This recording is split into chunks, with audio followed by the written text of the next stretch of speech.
우리가 보통 9월 지나면 이제 여름이 지나고 가을이 온다 이렇게 말합니다. 오늘 우리 전우좌우로 한번 인사하겠습니다. 샬롬 한번 하겠습니다. 예, 반갑게 새벽에 나와서 인사하는 거 참 좋습니다.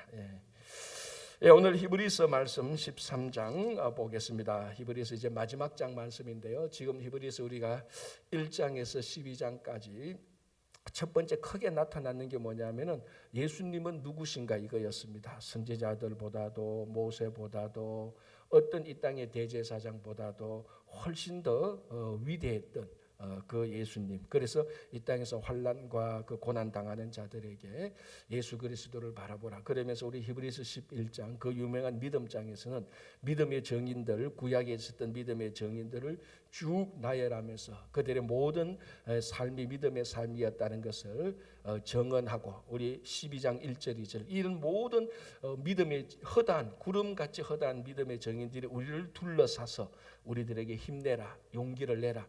우리가 믿음으로 살았는데 승리했다라는 그렇게 우리를 격려하는 그런 내용들을 우리가 살펴봤습니다. 이제 히브리서 13장 아마 이제 결론이죠.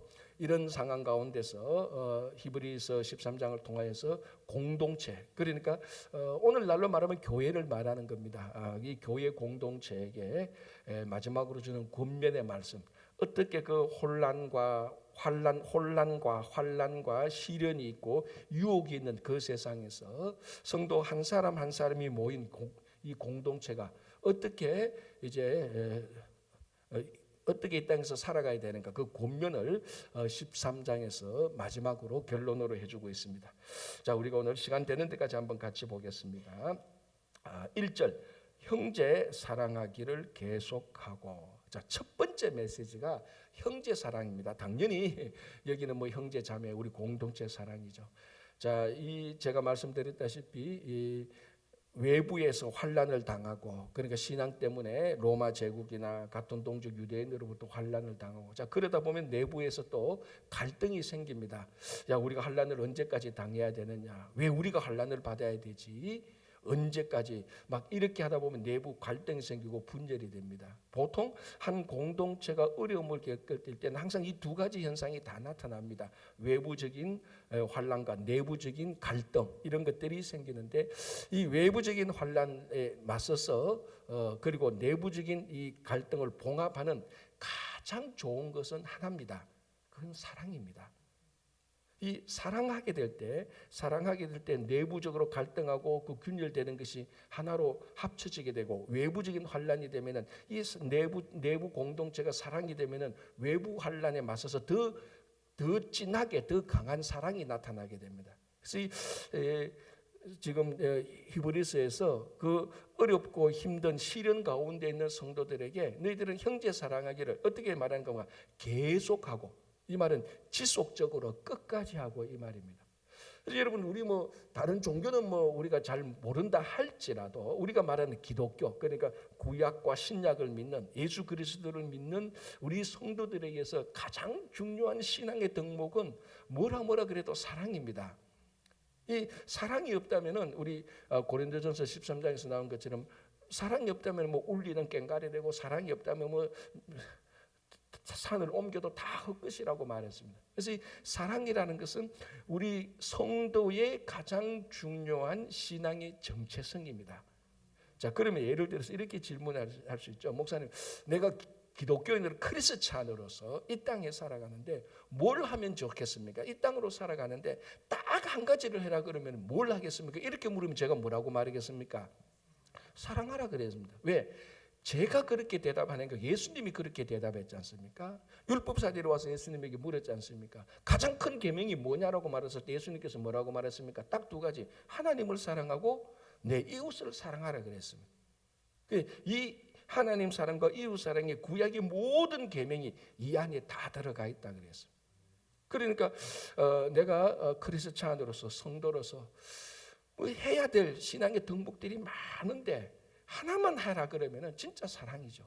그래서 예수님께서 제자들에게 너희가 서로 사랑하면은 세상이 너희를 예수님의 제자인 줄 알 것이다라고 말합니다. 그러니까 이게 예수님을 따라가던 제자들 크리스찬의 1번 정체성이 뭐냐면은 사랑입니다. 사랑. 그래서 오늘도 내 외부적으로 시련이 닥치고 내부적으로 갈등이 막 시작되는 이 공동체에게 형제 사랑하기를 계속하라 이겁니다. 자, 뭐 하나 더 말하자면 우리가 이제 한국에서도 특히 좀 더 그렇죠. 뭐 모든 가정들이 그렇지만 이제 이 남자들이 사실 알고 보면 남자들이 참 불쌍한 존재예요. 그렇잖아요. 밖에 나가서 치고 뭐 집에 와서 뭐 이 그들먹거리봤자 밖에 나가면 막 자기보다 위에 사람이 많지 않습니까? 뭐 회사 생활하고 비즈니스 하다 보면은 지치고 피곤하고 갈등이 많습니다. 근데 집에 들어왔는데 그 가정에서 아내와 자녀들이 그 하루 종일 수고하고 들어왔던 그 아버지 그리고 남편을 따뜻하게 위로하면요, 그 다음날 또 회사 나가고 비즈니스 나갈 수 있어요. 남자들은 진짜 단순해요. 제가 남자거든. 요것만 하면요 가정은 튼튼해요. 근데 복잡한 여자들이 이 단순한 남자를 그걸 이해 못해요. 하루 종일 지치고 들어왔는데 집에 와서 이제 또 2차전을 해야 되니까, 그러니까 남자들이 집에 들어가고 싶은 마음이 별로 없어요. 제가 그렇게 가끔 얘기하지 않습니까? 이게 뭐 강대상에서 좋은 얘기는 아니지만 하루 종일 일 지치고 들어가는데 자기 집 옆에 맥주집이 있단 말이에요. 그 안에 들어가니까 그 안에 이제 여주인이 온갖 말로 다 위로를 해주잖아요. 아니, 집에 들어가면 아무도 위로 안 해주는데, 그렇게 딱 되면요 옳다 그름의 가치가 남자들한테는 사라져요.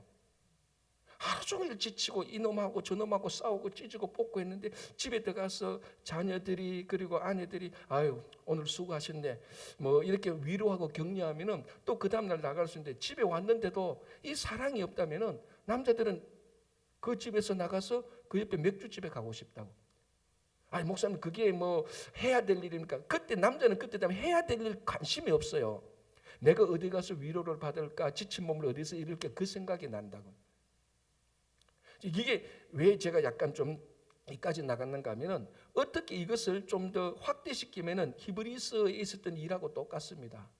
그러니까 이 세상에 가서 시련을 당하고 그 믿음 지키려고 하는데 유대 같은 동족도 핍박하고 뭐 이 관공서에 갔는데 이 로마 제국이 뭐 이런 것 때문에 서류 안 돼. 당신은 크리스찬, 당신 예수 믿는데 당신 예수 믿는 것 때문에 앙제, 당신은 황제로 승부했던 증명서가 없네.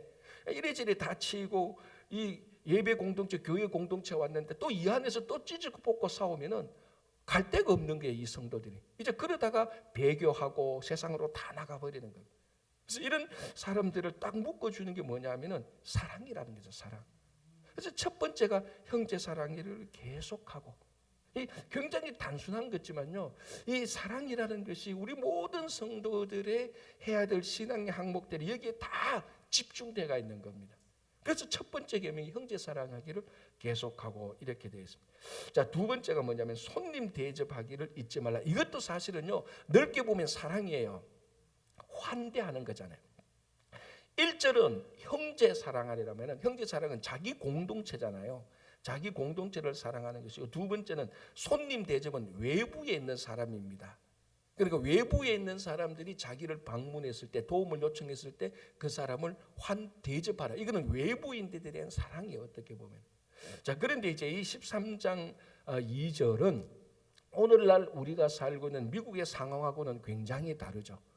오늘은 손님 대접, 그러니까 낯선 사람, 손님은 다 낯선 사람들. 자, 여기서 말하는 이 손님은 나그네를 말하는 겁니다. 자, 그 당시에는 뭐 숙박업소가 잘 없잖아요. 여관이나 호텔이나 이런 게 없기 때문에 나그네는 항상 누구 개인의 집에 들어가서 하루를 묵어야 됩니다. 어떤 그런 뭐 호텔이나 이런 게 없기 때문에.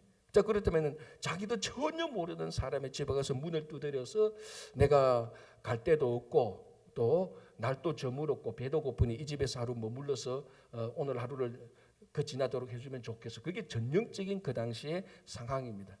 그때 이제 그 집에 있는 사람이 이 외부인에 대한 사랑이 있느냐 없느냐, 이 손님을 대접하느냐 안 대접하느냐에 따라서 이제 결정되어지는 겁니다. 근데 오늘날은 외부인이 문 열고 오면 제일 먼저 뭐 해야 됩니까?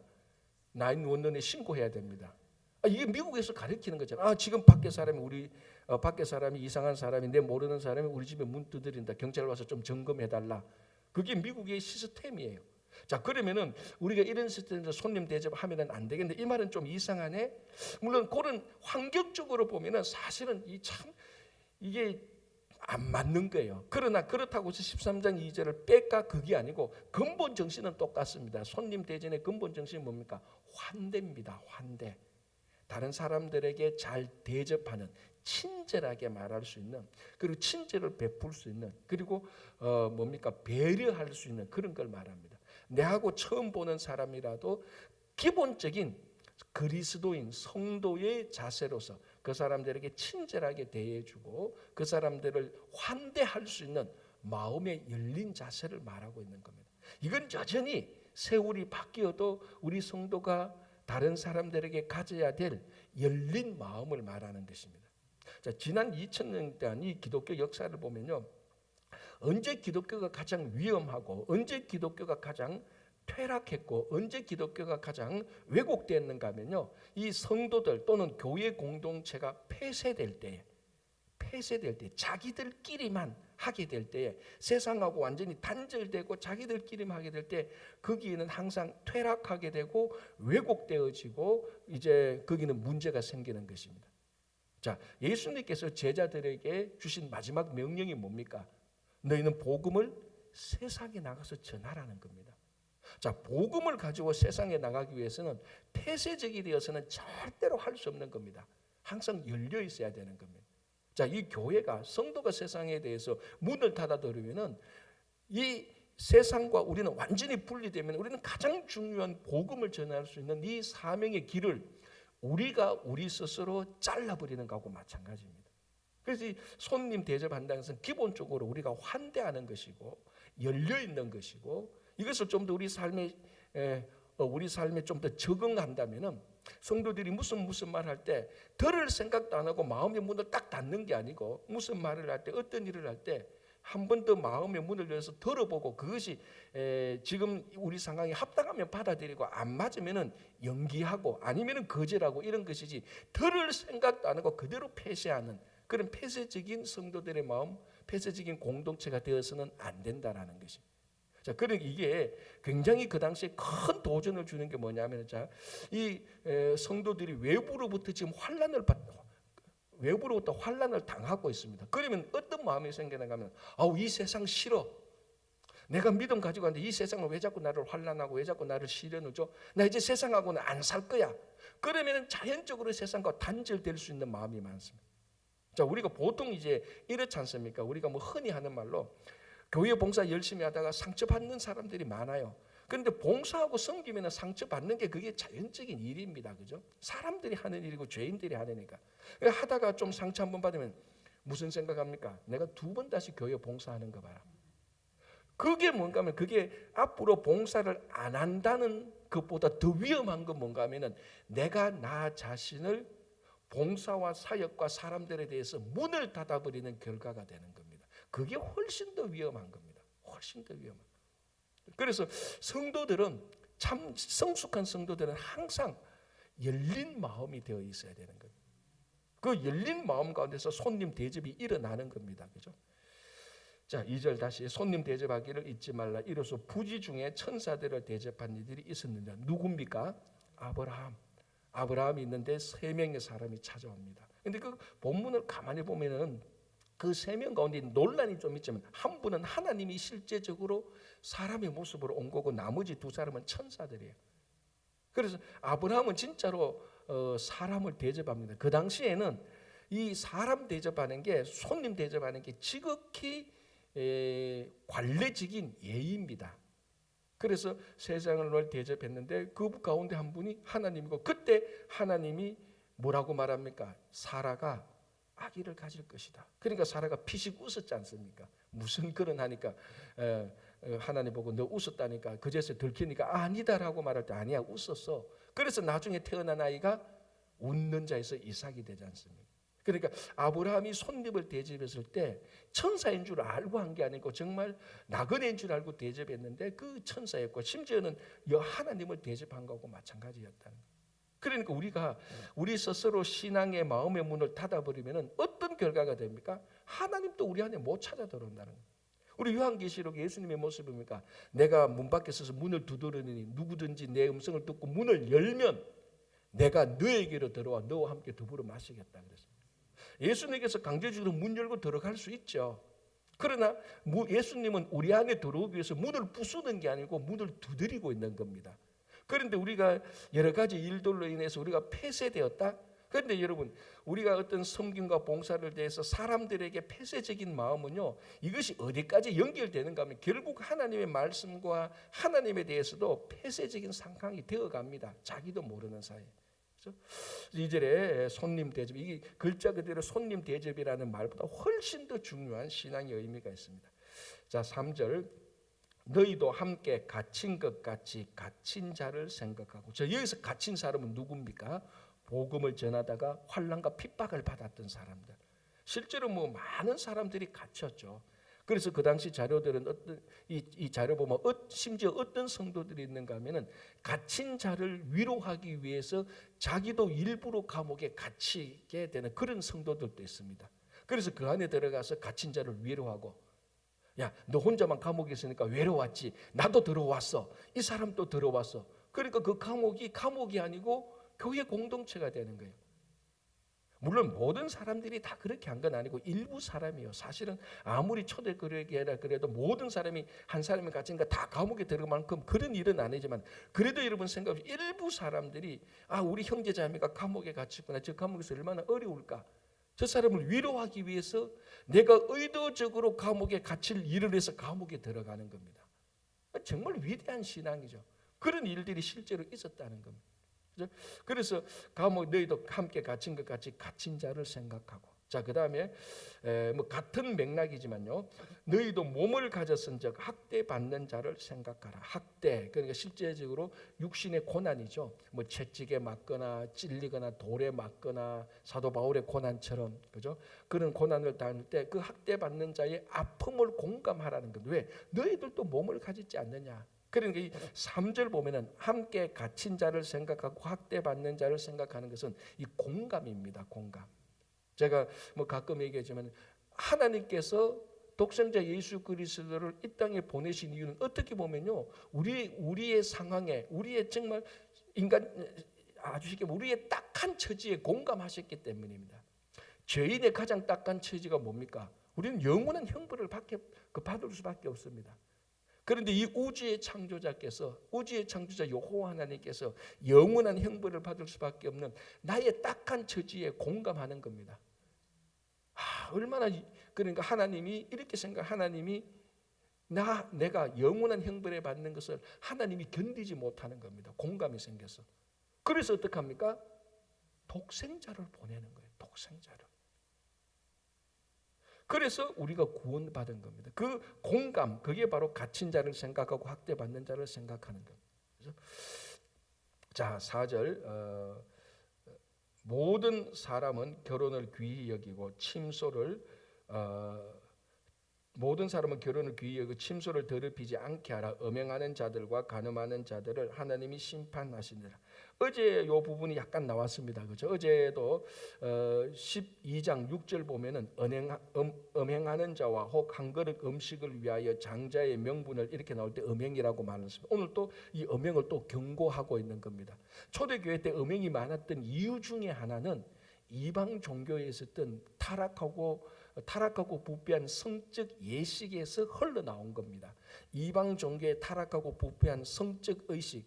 여러분, 우리가 이렇게 교회에 와서 예배 드리는 거 있지 않습니까? 이 모습은 이 초대교회와 구약시대 보면 이런 예배가 아니었어요. 전부 다 컬트, 의식을 드리는 겁니다. 그런 의식에는 어떤 말씀 중심의 이런 것들이 전혀 없습니다. 그저 자기들이 원하는 신께 빌고 내가 빌었던 것이 잘 되면 그 신은 좋은 신이고 전부 다 그런 식이죠. 그래서 이제 어떻게 하면 신을 만족시킬까? 그게 이제 인간적인 차원에서 예물을 많이 갖다 드리고 이제 그게 타락하면 성적 의식이 나오는 겁니다. 그래서 거기서 타락한 것들이 그 성적 의식이 일반 세상에 나오고 이 세상의 것들이 다시 교회로 들어오는 겁니다. 그래서 여기도 그 교회의 음행과 이런 것들이 있었고 그 대표적인 게 고린도 교회였습니다. 늘 제가 전에도 한번 한 3주 전인가요 말씀드렸다시피 모든 인류 역사 이래로 모든 공동체는 항상 성적 타락과 부패가 정도의 차이는 있지만 항상 있어 왔었습니다. 이 죄인들이니까 어쩔 수 없는 것 아닙니까? 그런데 가장 중요한 것은 그 성적 타락과 부패, 음행과 호색 이런 것들이 죄냐 아니냐를 구별하는 것이 굉장히 중요하다 그랬습니다. 아, 이거는 잘못이구나. 이거는 우리가 잘못된 구나.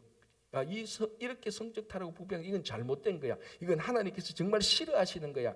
그걸 알고 있는 공동체인지 모르고 있는 공동체인지 그 차이라는 겁니다. 자, 그런데 오늘 히브리서를 읽어보고 사도 바울의 편지를 보면은 계속해서 우리들에게 경고하는 게 음행은 죄다라고 말을 하는 겁니다.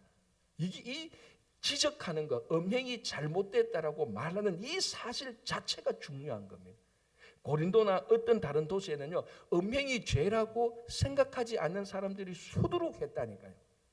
왜? 이방 종교에 가니까 그런 일을 하거든.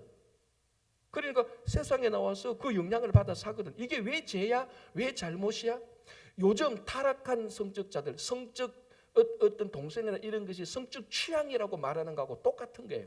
그건 성적 취향이 아니고 쉽게 말하면 좀 제가 과하게 해석하면 범죄를 저질러놓고도 내가 이거는 일하는 취향이야 이렇게 말하는 거하고 똑같은 거예요. 그래서 중요한 것은 그것이 죄다라고 구별할 수 있는 것, 그리고 그것이 죄고 하나님께서 싫어하신다는 것을 우리가 믿음으로 구별하는 것, 그게 중요한 겁니다.